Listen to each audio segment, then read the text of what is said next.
Boa noite.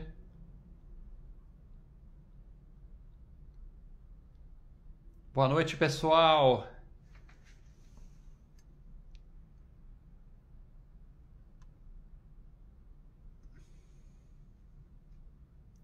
Vamos convidar o governador aqui, Romeu Zema, para entrar na nossa live.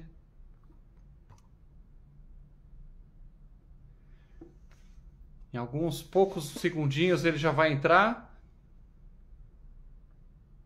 Deixa eu convidar aqui. Na live.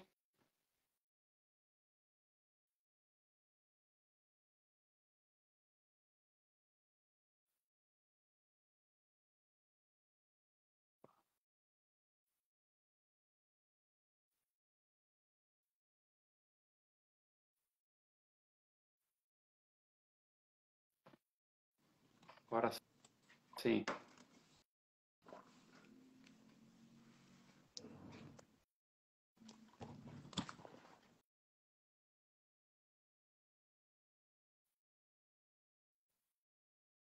Espera aí que estamos aqui já tentando adicionar. O governador já está aqui presente na live. Fazer o convite.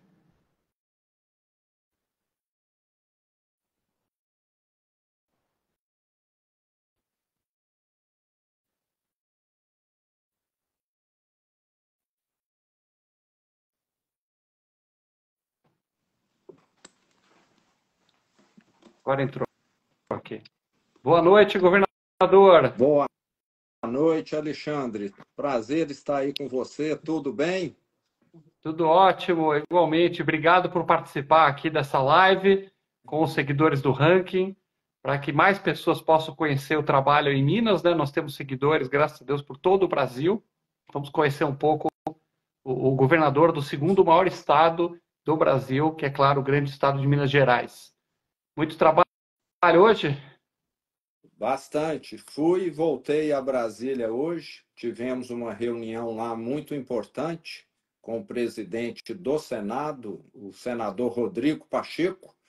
Inclusive estava presente o vice-governador de São Paulo, o Felício.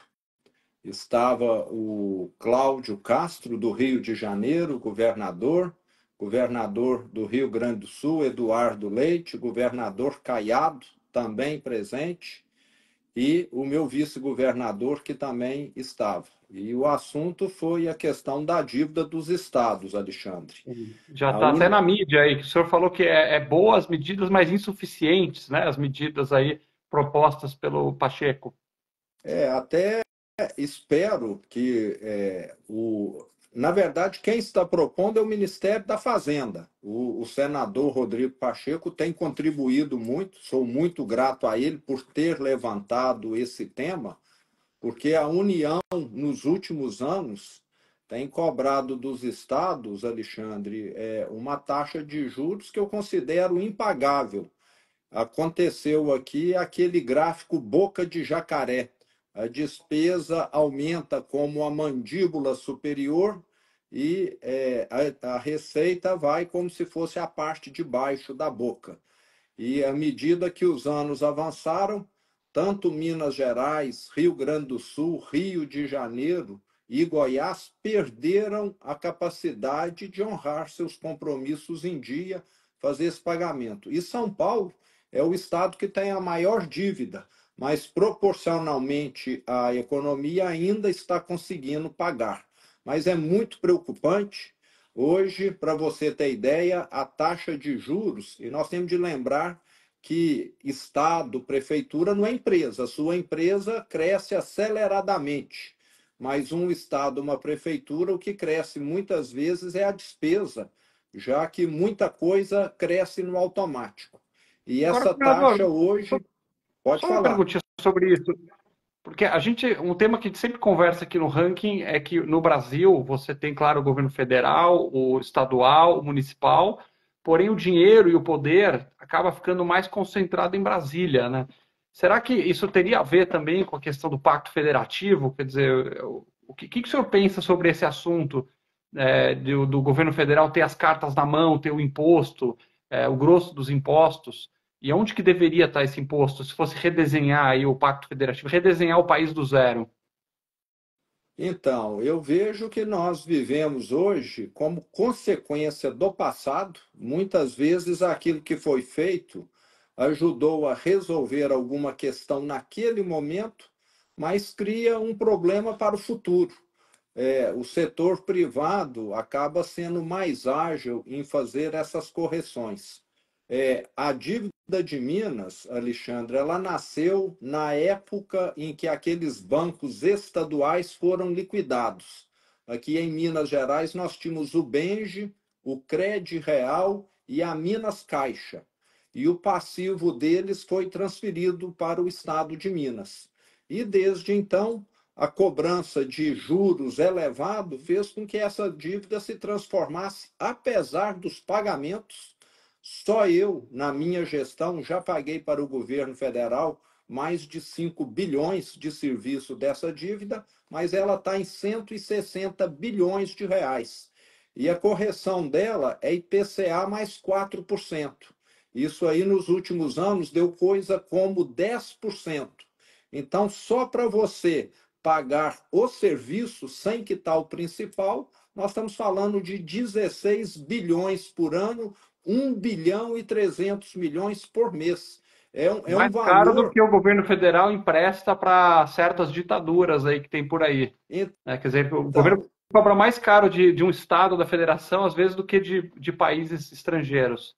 exatamente. E a economia do Brasil não cresce 4% ao ano. Você acompanha isso muito bem, você sabe que esse crescimento da dívida real de 4% ao ano, além da inflação, é algo que a economia brasileira não permite a nenhuma prefeitura pagar, a nenhum estado pagar.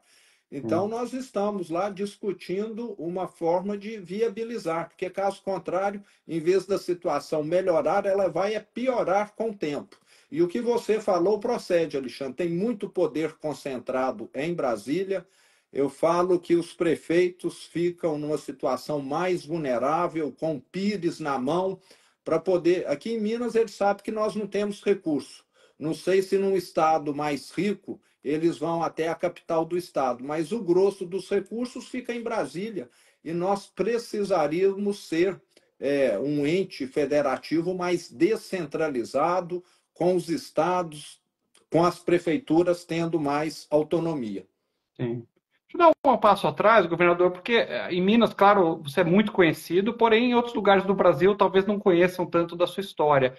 Então estamos aqui, pessoal, com o governador Romeu Zema, de Minas Gerais, 59 anos, formado em administração pela FGV, começou a trabalhar muito cedo, aos 11 anos, né, governador, com cobrador, que é caixa, não lembro de todos os trabalhos aí que você realizou, né, bem novinho.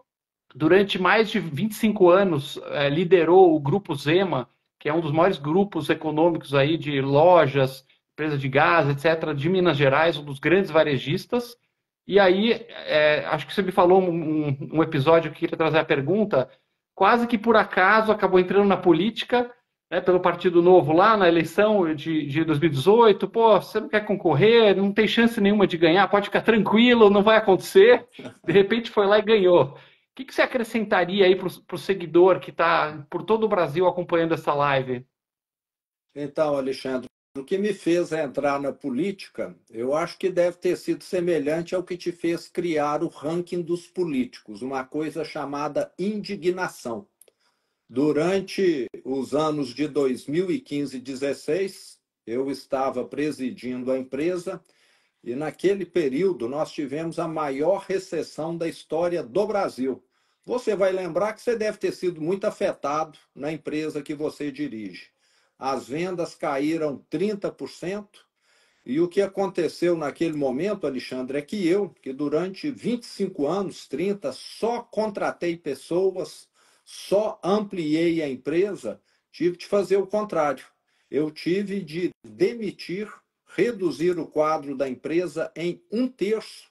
A empresa chegou a ter 7.700 funcionários, caiu para 5.000 naquele período, para poder sobreviver, vale lembrar.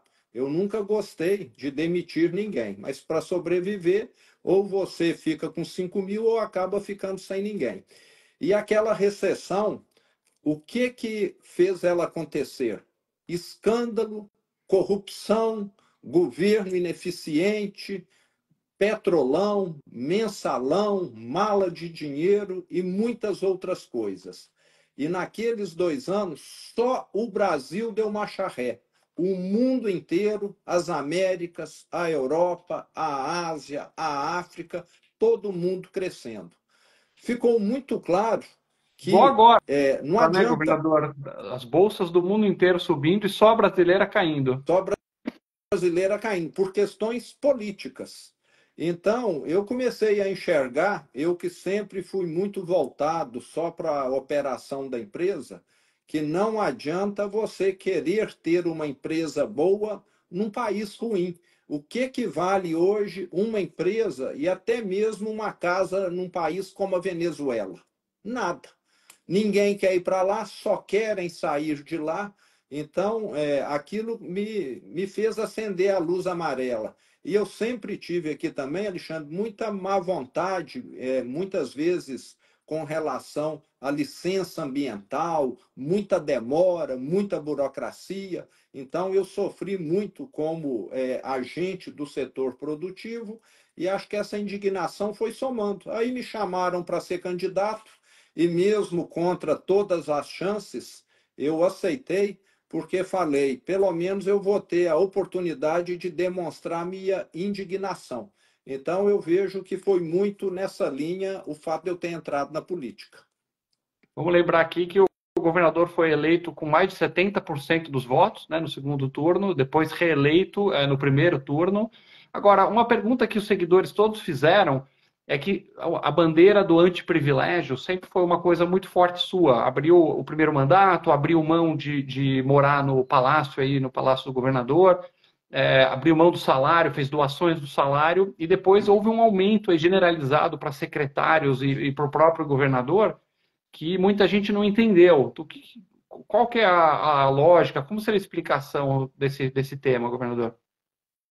Então, Alexandre, aí tem várias questões. Primeiro, nós vivíamos aqui numa situação, me engana que eu gosto, né, no passado. Eu realmente fiquei aqui 4 anos com um salário menor do que, eu te diria, praticamente todos os prefeitos do Brasil. O governador de Minas ganhava menos que os salários dos prefeitos. E o salário do secretariado é 80 ou 85% do salário do governador. A regra aqui é essa. E eu contratei, para ficar aqui 4 anos comigo, Alexandre, um time de secretários que estavam cientes. Durante 4 anos, eu vou trabalhar praticamente como voluntário. Durante 4 anos, eu vou receber um salário aqui muito menor do que um secretário municipal de uma cidade pequena. Eles já vieram conscientes disso. E passou os 4 anos, nós corrigimos uma parte expressiva dos problemas do Estado e eu comecei a perder secretariado.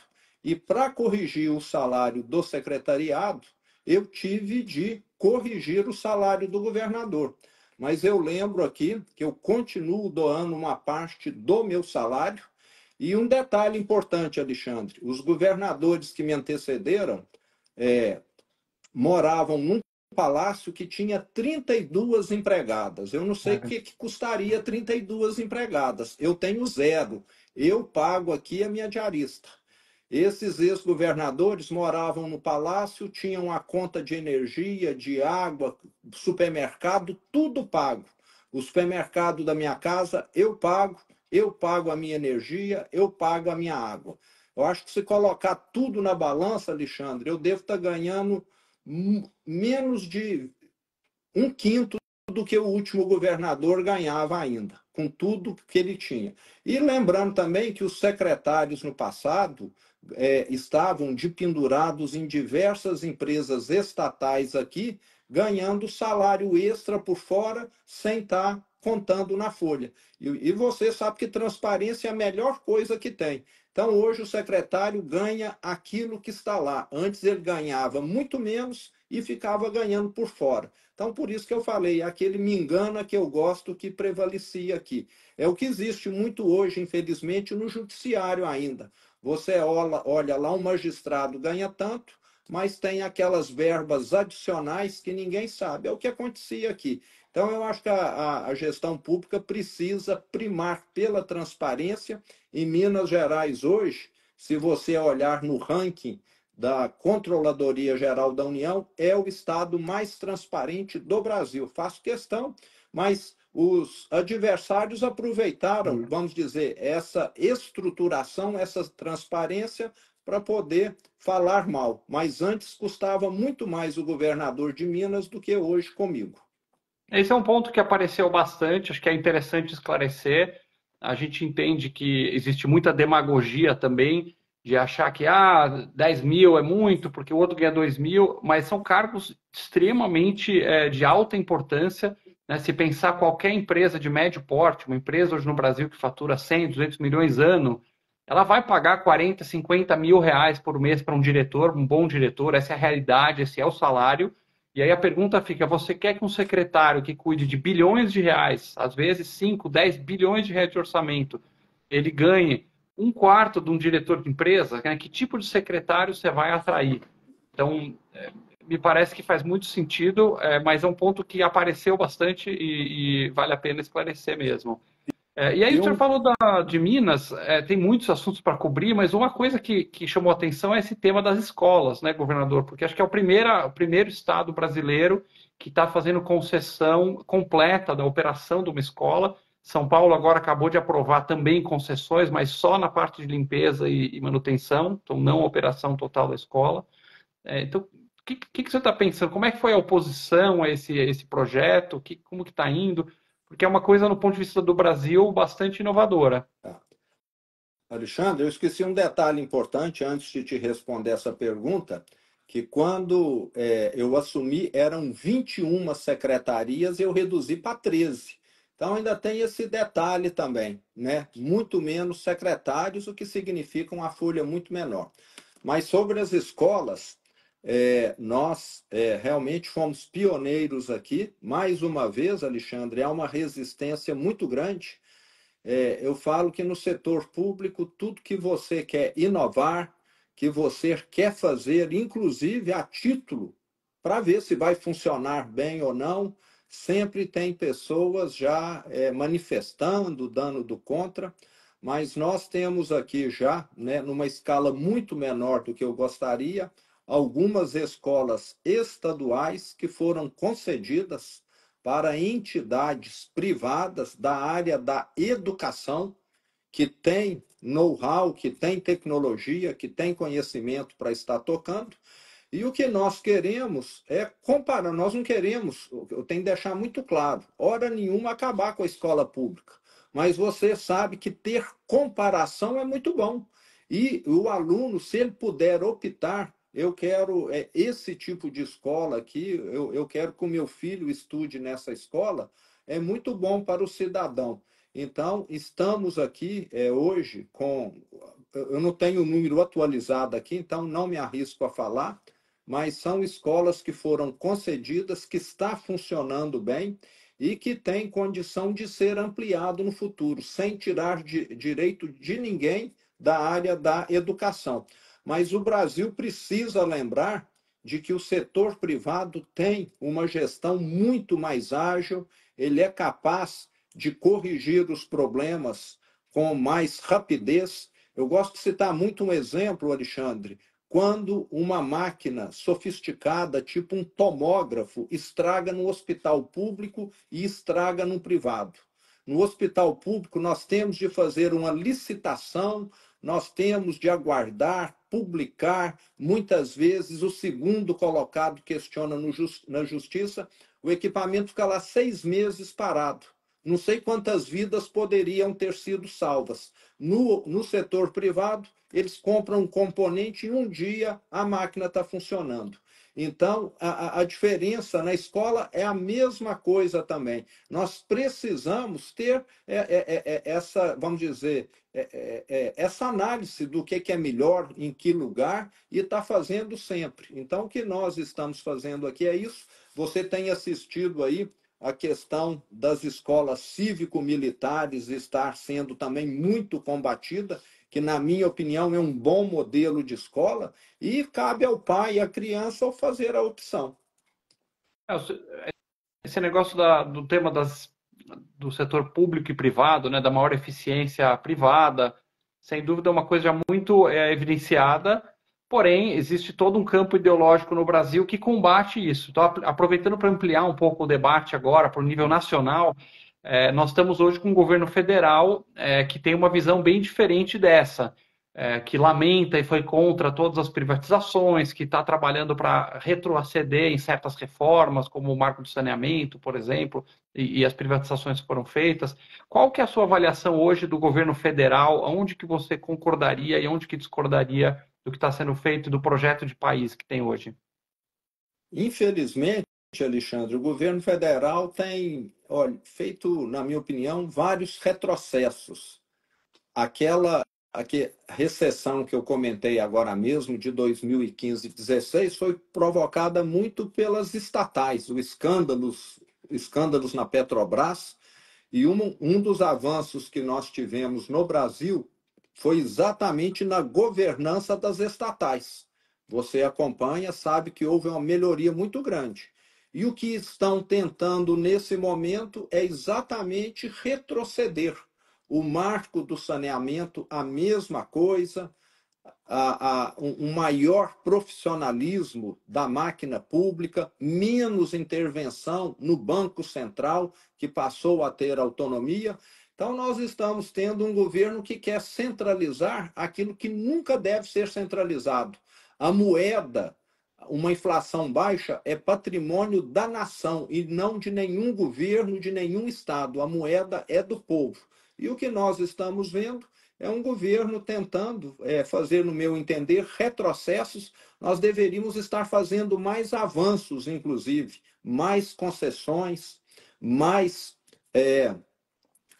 agências com autonomia e não com menos autonomia, como estão querendo. Então, é muito triste você ver o Brasil nesse voo de galinha. Faz um avanço, depois acaba tendo aí alguns retrocessos. E não é desse jeito que um país evolui. Então, eu vejo com muita apreensão, com muita tristeza, esses retrocessos. O dólar que estava 4,80 arrancou, bateu hoje, se não me engano, 5,70, franca desvalorização do real. O presidente recentemente declarou que não tem nada a ver com o governo dele, que isso é pura especulação. Você concorda com essa avaliação do presidente Lula? Tem alguma coisa nas políticas públicas que estão impactando nessa desconfiança? O que eu diria, Alexandre, é o seguinte: a questão da moeda é responsabilidade do Banco Central. Não é de ministério A, B ou C, não é da União. Como eu falei, a moeda é do brasileiro. Inclusive, na minha opinião, nós deveríamos ter comemorado 30 anos de real ontem. Eu não vi nenhuma comemoração, porque eu, que já tenho 59 anos, vivi uma parte expressiva da minha vida com aquela inflação louca que desestruturava tudo, que era um caos para administrar, que impedia qualquer planejamento.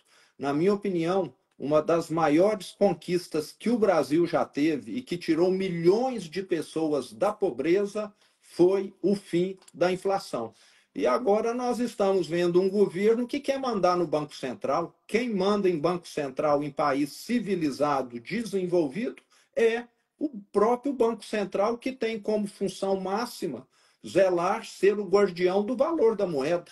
A moeda não pode ficar submissa ao poder executivo, tem que ficar dentro do Banco Central. É um direito do povo e fico muito preocupado e triste também em ver uma intromissão num assunto que não é do governo federal. Vale lembrar que o presidente Lula, na época, como deputado, votou contra o Plano Real, tem uma série de declarações públicas da época dizendo que era só um plano eleitoreiro, que não ia funcionar, mas que realmente é uma coisa que conseguiu vencer uma inflação.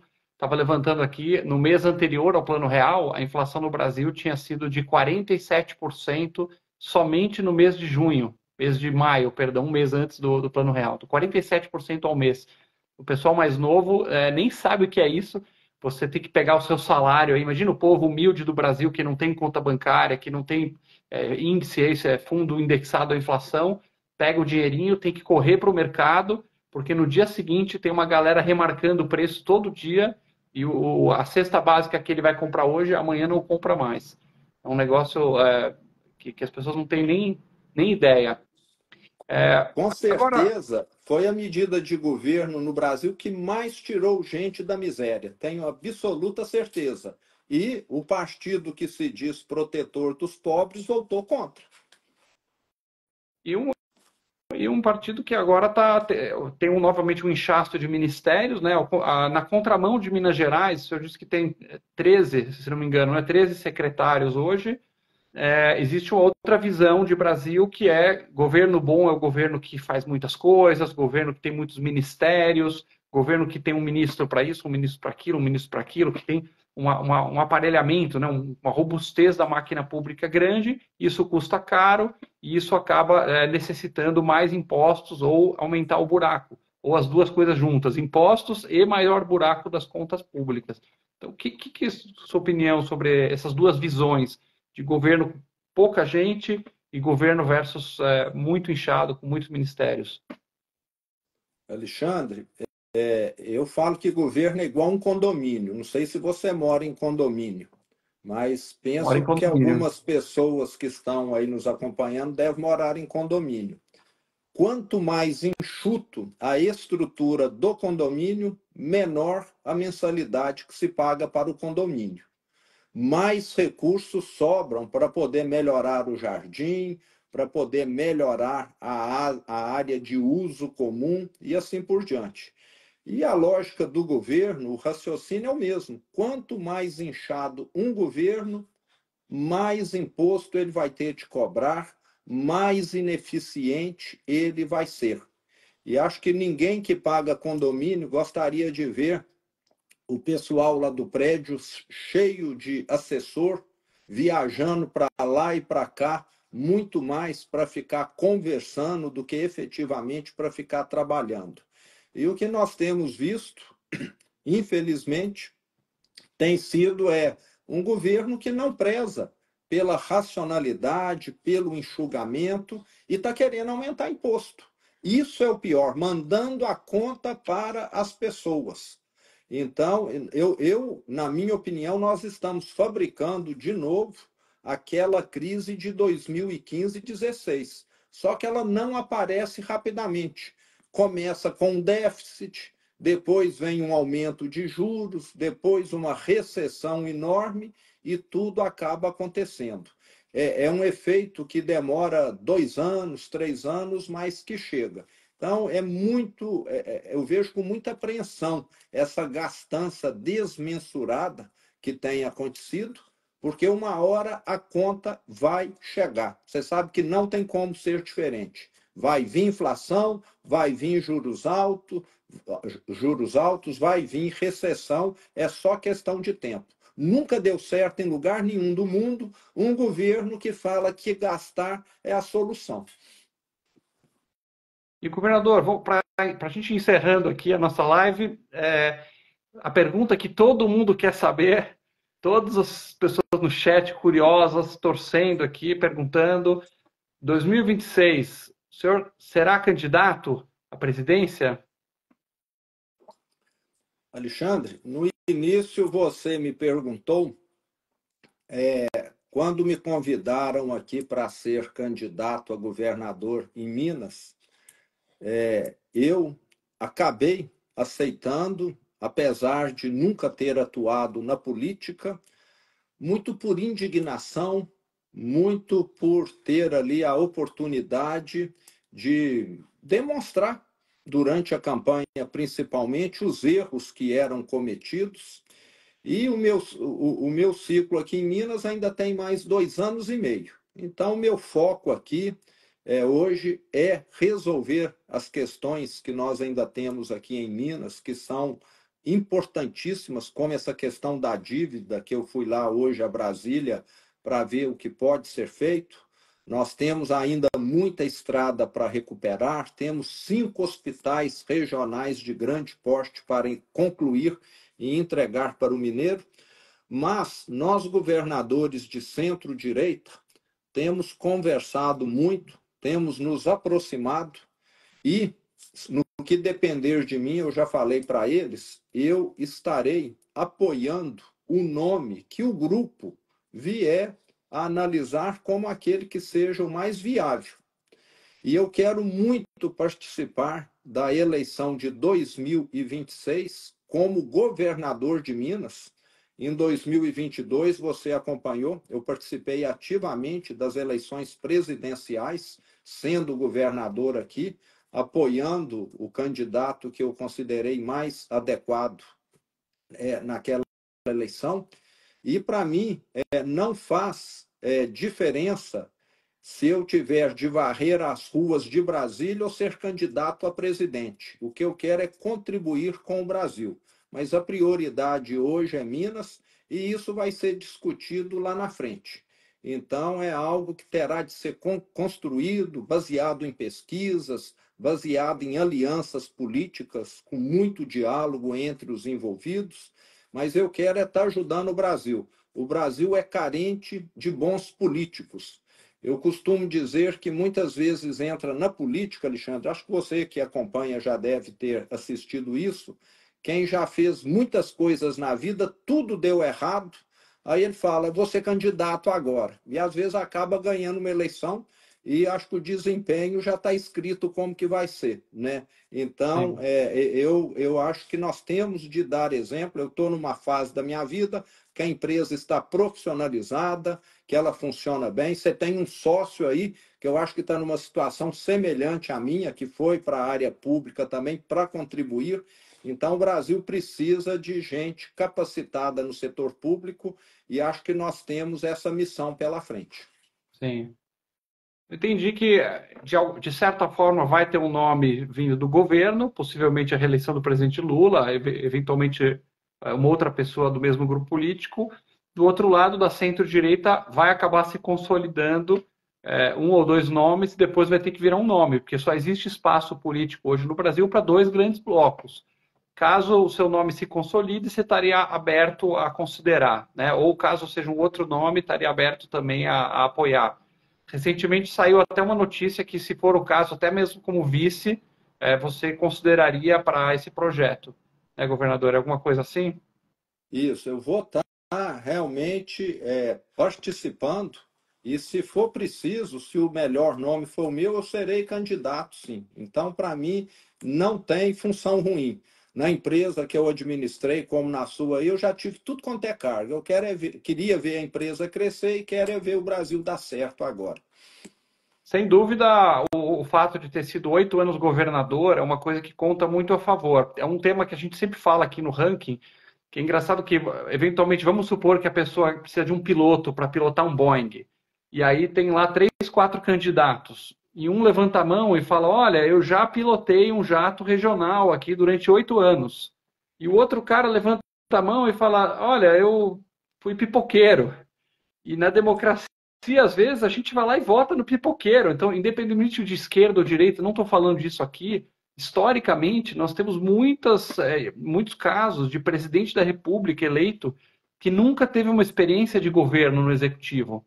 E é muito triste isso, porque o fato da pessoa ser governador, seja de Minas ou mesmo outros estados, também tem nomes fortes em vários estados, é uma qualificação para se preparar. Tenho certeza que, quando o senhor saiu do mundo privado para o público, foram muitas surpresas e muitos aprendizados, né? Lidar com o Ministério Público, lidar com a mídia, lidar com o Legislativo, lidar com toda a complexidade. Então, certamente é um preparo, né? Ter sido ou prefeito de uma cidade grande, ou de preferência governador, é algo que qualifica.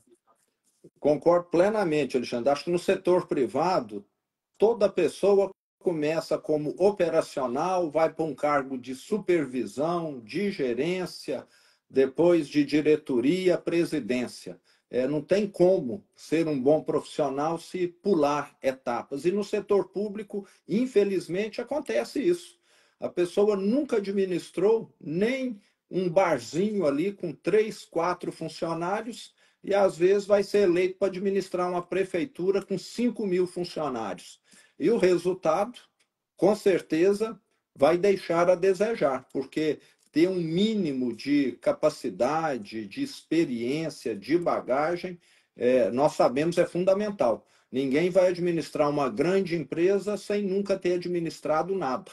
E só consegue administrar o setor público porque ali, vamos dizer, quase que é imune a quebrar, imune a ser colocado para fora com mau desempenho, fica ali 4 anos, às vezes prejudicando muito, fazendo muita coisa errada, e quem paga a conta, nós já sabemos, somos nós os cidadãos. Isso aí, governador, muito obrigado pelo seu tempo, obrigado a todos que estão nos acompanhando até aqui. Fizemos aqui uma excelente live com vários temas com o governador de Minas Gerais, Romeu Zema. Se você gostou desse vídeo e você quer ver outras lives, mais materiais, siga a gente aqui no Ranking dos Políticos em todas as redes sociais. Obrigado, governador. Eu que agradeço, Alexandre. Um grande abraço. Encontraremos aí qualquer hora. Parabéns pelo Ranking dos Políticos, que leva aí tanta informação, esclarece tanta boa, esclarece tanta coisa e deixa aí o brasileiro mais bem informado. Sempre bom ver que nós temos aí pessoas preocupadas em mostrar o que está acontecendo de maneira transparente. Um abraço, foi um prazer estar aí com você. Um abraço, um prazer.